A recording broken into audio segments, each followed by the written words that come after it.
Isn't it funny that we go around and round searching for things that can be found right by our sides? Sometimes the things that we wish, hope and pray about are things that have already been provided. While we're making our frantic search and looking everywhere else but around us, God is trying to call our attention to the people that are around us, the provision He has made available already. According to Maslow's hierarchy of needs, after the need for food, clothing, shelter and security, the next basic need of human is the need to be loved.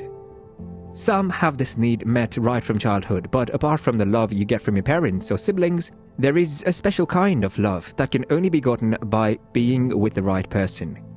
That is, someone you love and who loves you in return. So many people start this search from a very young age, as it's not uncommon to find young children dating even before they attain adolescence. And the search continues into adulthood.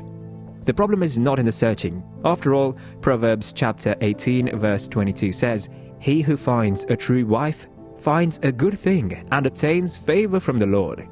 That means that as a man, God expects you to search, and as a woman, you have to position yourself properly to be found. So we see that the issue lies not with the search, but with the location. When you are at the right location, it becomes easy for you to meet the right one, and usually, that person is not far away from you. When God saw the need of a helpmate for Adam, He caused him to fall into a deep sleep and removed one of his ribs. Out of that rib, God formed Eve and brought her to the man.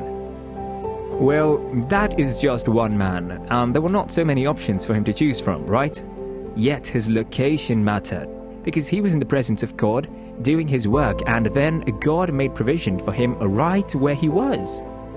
The point here is that when you are where God wants you to be, it becomes easier for you to locate the one for you, because He always makes provision. Just as He provided a helpmate for Adam, He has also provided one for you, but are you at the right location He has appointed for you? When Abraham told his servant to go looking for a wife for his son, He gave him specific directions. He was not to marry his son to any of those strange women, the Canaanites and Hittites, women from other nations, but he was specifically asked to go to his own people and kindred. The servant did just as he was told and made a prayer to God for guidance and help, and he got it. Right before he finished his prayers, Rebecca appeared before him, and just like that, he found the woman he was looking for. We see the importance of location here.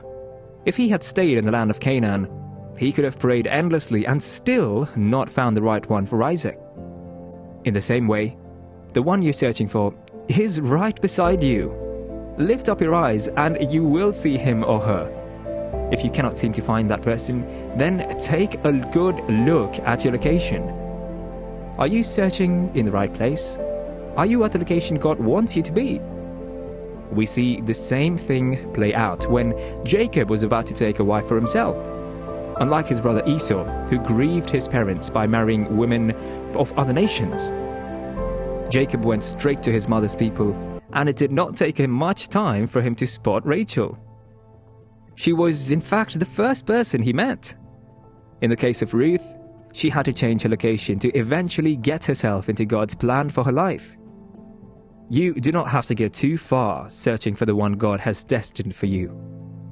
When you are doing the right thing and are at the right place, it becomes easy for you to see and then meet the one for you.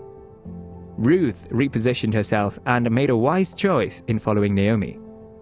While looking for food for herself and mother-in-law by gleaning grains, she met Boaz, her future husband. It was with ease and without stress. As long as you're in the right place, you just have to open your eyes and you will meet the love of your life. Getting the one God has destined for you is not meant to be as difficult as many have made it to be nowadays. Many people believe that with the growing population of female, which is not proportional to that of male, there might come a time when a woman would not find a man to marry, but that is not true. They are assumptions based on human calculations and reasoning. The scriptures already promised us that none will lack his or her mate among us. That should tell you that God has already made someone for you. Your spouse is out there waiting for you, and they should not be so difficult to find as far as God is concerned. He has placed them in strategic places, and if you're looking indeed, you will see that the right one you have been searching for so many years was right beside you. Besides, God has narrowed down the search for you. So stop looking outside the box and stay within the circumference that God has set for you. It makes things much easier for you. 2 Corinthians chapter 6 verse 14 to 15. Do not be unequally yoked with unbelievers. Do not make mismated alliances with them or come under a different yoke with them, inconsistent with your faith. For what partnership have a right living and right standing with God with iniquity and lawlessness? Or how can light have fellowship with darkness? What harmony can there be between Christ and Belial, the devil? Or what has a believer in common with an unbeliever? There is no need to look for the right one out there when God has told you not to be joined to an unbeliever. You will not meet the right one in a club or find them in a worldly setting. You cannot be a Christian and expect to find the one at a gathering of unbelievers. What does that say about you in the first place? When you search for people from within your company, it makes the whole process much easier. That is where God has placed your future spouse. Moreover, as a Christian, you should not be found mingling so much with unbelievers that you now decide to search for a partner among them. Have godly friends and keep godly company. It's among these people that you will meet the right one. Now that God has beautiful plans for you, and that includes giving you the man or woman of your dreams, and He will not place that person far from your reach. Another thing you should do is forget about your specifications and let God direct you instead. It's not about the physical attributes of the person or the wealth they possess. Most times, the ones God has chosen or given for us are far better than what we desire.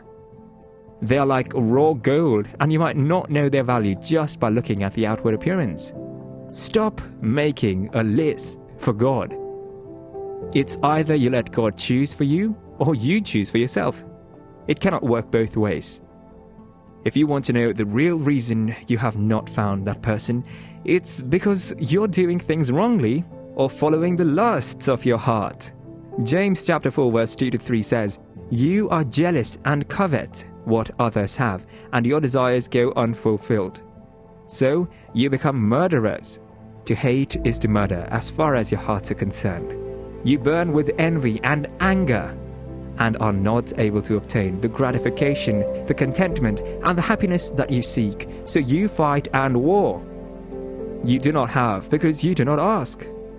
Or you do ask God for them and yet fail to receive because you ask with the wrong purpose and evil, selfish motives.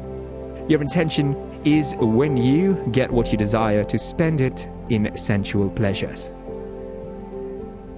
You have to redirect your thoughts in the right direction. Stop coveting what others have and instead settle for the provision God has made available for you.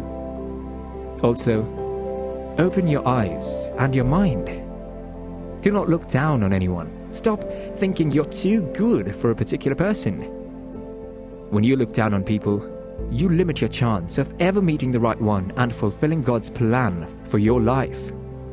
As the scriptures has said, trust in the Lord with all your heart and lean not on your understanding. Acknowledge Him in all your ways and He will direct your path. Proverbs 3 verse 5 to 6. If you are still confused, ask God to open your eyes. That person may be the lady welcoming you to church every Sunday. They may be one of your friends with whom you have become so familiar, but the thoughts of them being your spouse never occurred to you. It might be someone you do not even expect.